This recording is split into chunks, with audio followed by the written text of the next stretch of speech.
Address లో నక్షి మేళా సందర్భంగా free shipping across the world.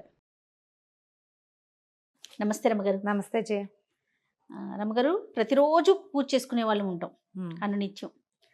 అయితే ఆ పూల విషయానికి వచ్చేసరికి చాలా మంది ఇప్పుడు మన ఇంట్లో పూలు ఉంటాయి, ఉండకపోతాయి, కొనుక్కుంటారు, కొనుక్కోలేకపోతారు. పక్క దొడ్లు అక్కడ ఇక్కడ ఎక్కడ కనిపిస్తే అక్కడ తీసుకొచ్చేసి మన దేవుడికి ఆ పూలతో పూజ చేస్తారండి. ఇది అసలు ఎంతవరకు కరెక్ట్? ఎందుకు కరెక్ట్ కాదు? పువ్వులు అనేది పూజ చేయడానికే. అంతేనా? అది మన దొడ్లోది కదా వాళ్ళ ఉద్దేశం అంటారా? అది కాదు జయ. ఇవి ఒక శాస్త్రం చెప్తారు, పువ్వులు సొంత పెరట్లో నుంచి కోసి చేస్తే ఉత్తమ పూజ. ఓకే, తర్వాత పక్క ఎవరి దొడ్లో నుంచైనా కోసుకొచ్చి చేస్తే మధ్యమ పూజ, కొనుక్కొస్తే అధమ పూజ.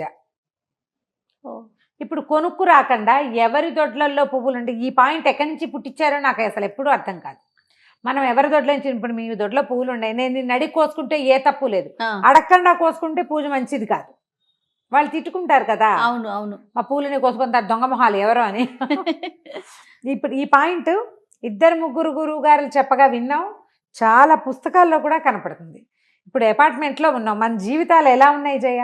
అవును, అపార్ట్మెంటు అక్కడ కుండీ పెట్టుకునేందుకు కూడా వెసులుబాటు లేదు. చిన్న పీత బొక్క లాంటి ఒక బాల్కనీ ఉంది, అందులో నువ్వు బట్టలు ఉతకాలి, అందులోనే గిన్నెలు తావాలి, అందులోనే ఓ తులసి చెట్టు సూక్ష్మాల్లో మోక్షం భరిస్తావు. పూజకు సరిపడా కనీసం ఏ తెల్ల పూలో ఎర్ర పూలో పూయాలంటే ఆ మాత్రం చెట్టు ఉండాలా? మందార పూలు 2 కావాలంటే మందార మహావృక్షం, దాన్ని పెంచాలా? ఎక్కడి నుంచి కోస్తాం పువ్వులు? ఒక బాల్కనీ కొంచెం బాగుంటుంది, అన్ని సీజన్లలోనూ పువ్వులు పూయవు. అవును, ఏమిటి చేయాలి చెప్పు? కొనుక్కోవటం కాదా రమ్మగారు? కొనుక్కోవటం అధమ పూజ అని చెప్పారు గురుగారు. నేను ఆశ్చర్యపోయా. మన శక్తితోటి మనం కొనుక్కునే కదే కదా. నేను నా ఓటు కొనుక్కునే పువ్వులకే చేయ. నేను కూడా కొనుక్కోగలిగితే కాసిన పువ్వులు కొనుక్కుంటాం, కొనుక్కుని పూజ చేసుకుంటాం. మొక్కలు పెంచుకోవాలనే ఉద్దేశం అంటే ఆ రోజులకి అనుగుణంగా చెప్పారేమో రమ్మగారు. ఏమో మరి, అంతే. మొక్క పూజకి అని ఒక మొక్కని శ్రద్ధగా నువ్వు పెంచాలి, ఆ పువ్వులు పూయించాలి, ఆ చెట్టు జీవితాన్ని సార్థకం చేయాలి నువ్వు. అప్పుడు ఆ పుణ్యం నీకు వస్తుంది. పాయింట్ అర్థమైందా? పూజ చేయటమే కాకుండా ఒక చెట్టుగా పుట్టినందుకు, దానికి పువ్వు వచ్చినందుకు, దాని జీవితాన్ని సార్థకం చేయటం ఎప్పుడు?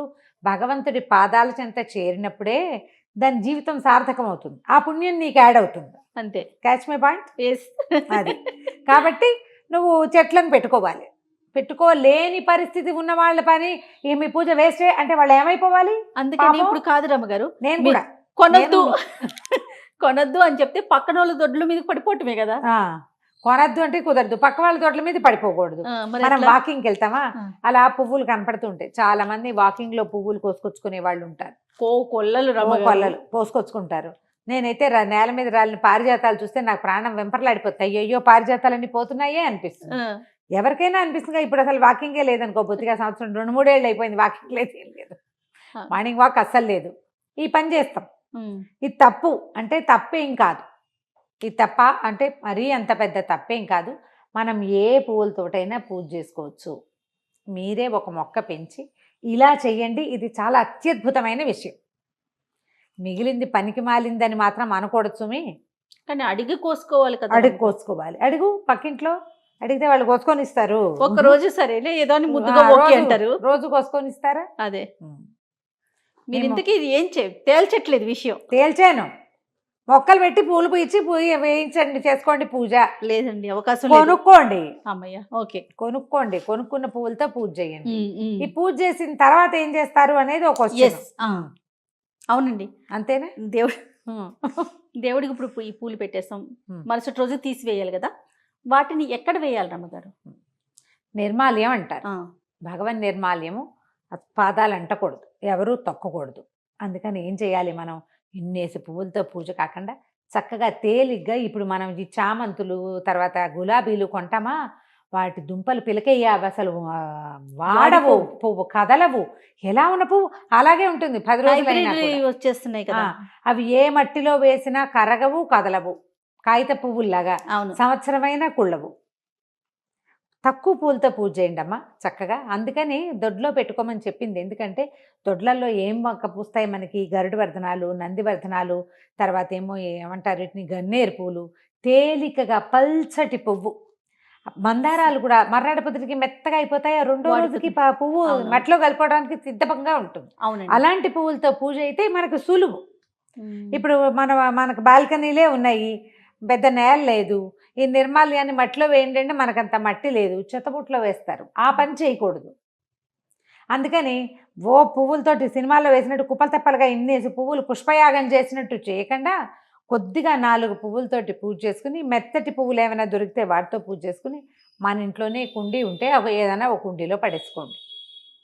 తర్వాత ఈ పూలు కూడా మనము దేవుడి పటాలకి పెట్టేటప్పుడు చాలా మంది పైన పెడుతుంటారు రమ్మగారు. నేను ఒకసారి మీతో మాట్లాడుతున్నప్పుడు విన్నా కింద పెట్టాలి అన్నట్లు. ఏం కాదు, అంత సిద్ధాంతం ఏం లేదు. కింద పెట్టచ్చు, పైన పెట్టచ్చు, ఎక్కడైనా పెట్టుకోవచ్చు. మన వెసులుబాటు చేయ, మన కుదరాలి. ఇది వరకు పాదాల దగ్గర పెట్టాలనే నియమం ఏం లేదు. పెట్టావు, పాదాల దగ్గర పూజించు, శిరస్సు తల మీద పెట్టి అలంకరించచ్చు కదా, అలంకారమేగా. నన్ను కూడా ఎవరో అడిగారు చేయ, ఎప్పటికి నాకు నువ్వు అడుగుతుంటే గుర్తొచ్చింది. ఒక వీడియో చేసి పెట్టాము ఫేస్బుక్లో, మా గ్రూప్లో సౌందర్యలహరి శ్లోకాలు ఏవో పెట్టినప్పుడు మా దేవుడిని వీడియో తీస్తూ ఆ శ్లోకం పెట్టాను నేను. దేవుడి పైన పెట్టకూడదు కదండి, మీరు అలా ఎందుకు పెట్టారు అని అడిగారు. క్వశ్చన్లు మాత్రం భలే వస్తాయి జయ, నా ఇష్టం అనుకోరు. ఆయన ఎవరో గురుగారు చెప్పారు, మీరు ఆ గురుగారిని ఫాలో అవ్వండి, నేను ఇలా ఫాలో అవుతాను అందామనిపించింది నాకు. అది ఇప్పుడు చెప్తాను జయ.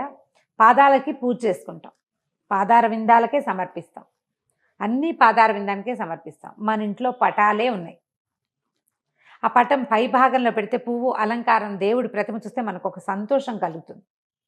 అలంకరించడానికి తప్పు లేదమ్మా, పెట్టుకోవచ్చు, పెట్టచ్చు. పూజ కింద చేయాలి. ఇప్పుడు పువ్వులు ఇట్లా విసరకూడదు, దేవుడి మీద ఇట్లా పెట్టాలి, అక్షంతలు ఇట్లా అనకూడదు, ఇలా పెట్టాలి.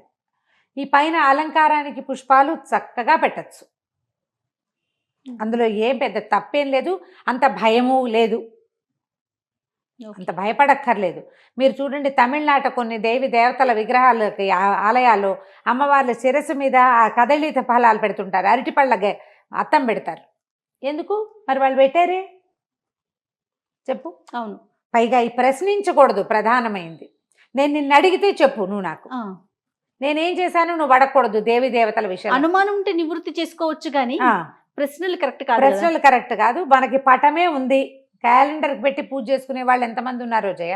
ఇప్పుడు కదా మనకి ఫోటోలు వచ్చినాయి, ఆ క్యాలెండర్ కి నెత్తి మీద ఒక మేకు ఉంటుంది, అక్కడే మందార పువ్వు పెట్టుకుంటారు.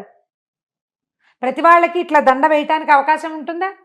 లేని వాళ్ళు ఏం చేస్తారు, దండ వేసే పువ్వులు ఉండవు, 2 మందార పువ్వులు ఉన్నాయి, అవి ఆ పైన పెడితే దేవుడి మా ఫోటో మనకి కళగా కనపడుతుంది.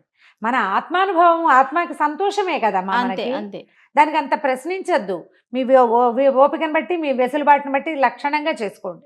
పూజకి మాత్రం మీరు పువ్వులు ఇలా వేయకూడదు, అది విసిరినట్టు. చక్కగా సమర్పించాలి. ఇప్పుడు సమర్పించండి, పాదాల చెంత పెట్టుకోండి, చక్కగా అక్షంతల పాదాలతో దగ్గర సమర్పించుకోండి, ఈజీ కదా. చిన్న పువ్వులతో పూజ చేసుకుంటే మనకి నిర్మాల్యం డిస్పోజల్ సులువు. డస్ట్బిన్లలోనూ అక్కడ పడేయకుండా ఉంటుంది. ఏదైనా మనం మొక్కలు వేసుకోవడానికి లేదా కాస్త మట్టి వేసి పెడితే క్రమంగా అది ఆరిపోతాయి పువ్వులు. నిదానంగా మన మొక్కలకి ఎరువు అవుతుంది, మంచిదే, అంత ఇబ్బంది ఏం లేదు. ఎక్కువ ఇన్ని పువ్వులతో పూజ చేస్తాం, ఈ పువ్వులన్నీ డిస్పోజ్ చేయలేకపోతాం కదా, ఇబ్బంది అయిపోతుంటుంది. ఇవాళ రేపు మనకి ఏంటంటే మొక్కల్లో ఎరువుగా వాడుకోవటం తెలిసింది. ఆ పని చేయండి, కంపోస్ట్ గా పెట్టుకోవచ్చు. దాన్ని పక్కన పెడితే మెల్లిగా ఆ పువ్వులు నిదానంగా ఎవరు తొక్కకుండా కుండీల్లోకే వెళ్తాయి నిదానంగా, పర్వాలా కొంత మటుకు.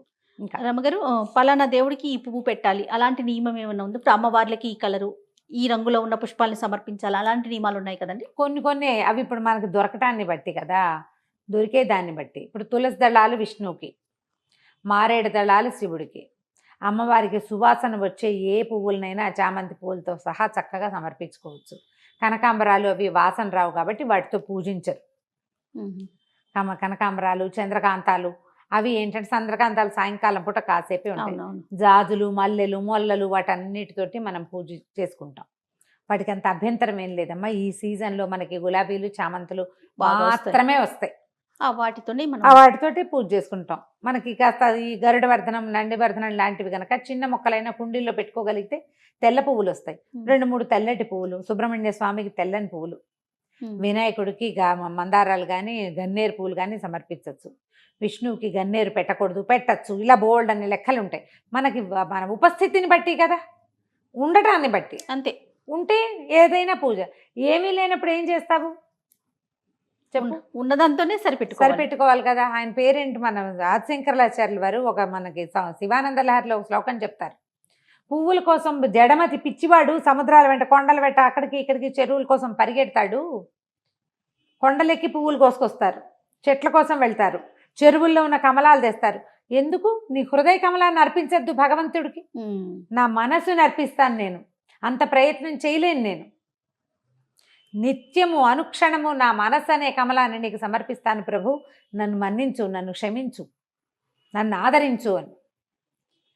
ప్రశ్నలు వచ్చినాయి అనుకో జయ, ఒక దాని అది పనికిరాదు అని అనిపిస్తే అది పెడుతుంటే మనకు శంకగా ఉంటుంది. అవునవును, తప్పు చేస్తున్న భావన ఉంటుంది. అవును రమ్మగారు. మనం ఉపస్థితి దొరకటాన్ని బట్టి విష్ణువుకి పనికిరావు అవే పువ్వులు ఉన్నాయి. ఏం చేస్తాం? ఏం చేస్తావు? ఓ దండం పెట్టి ఊరుకుంటావు కదా. అప్పుడు ఆ పువ్వే పెట్టు, ఆ పువ్వు జీవితం కూడా సార్థకం అవుతుంది. ఎప్పుడూ కూడా నేను పదే పదే చెప్తా, చాదస్తాలను ప్రోత్సహించే ఉద్దేశమే లేదు మనకి. నీకు ఉపస్థితి, నీకు ఉండటాన్ని బట్టి, నీ అవకాశాన్ని బట్టి నీ మనసుని సరి చేసుకో అంతే. ఇక్కడున్నాడు భగవంతుడు, అతన్ని అర్చించు సరిగ్గా, కుదిరినంత మటుకు చేసుకో, నీకు అవకాశం ఉన్నంత మటుకు. భయపడద్దు. భయం ఎందుకు? భగవంతుడిని రక్షించేందుకు భయపడితే ఎట్లా? ఇంకోళ్ళని ప్రశ్నించొద్దు. ఈ పువ్వులు పెట్టకూడదండి అని చెప్పావు, వాళ్ళ ఇంట్లో ఆ పువ్వులే ఉన్నాయి, ఏం చేస్తారు పాపం. అంతే రమ్మగారు. నమస్తే. నమస్తే జీ.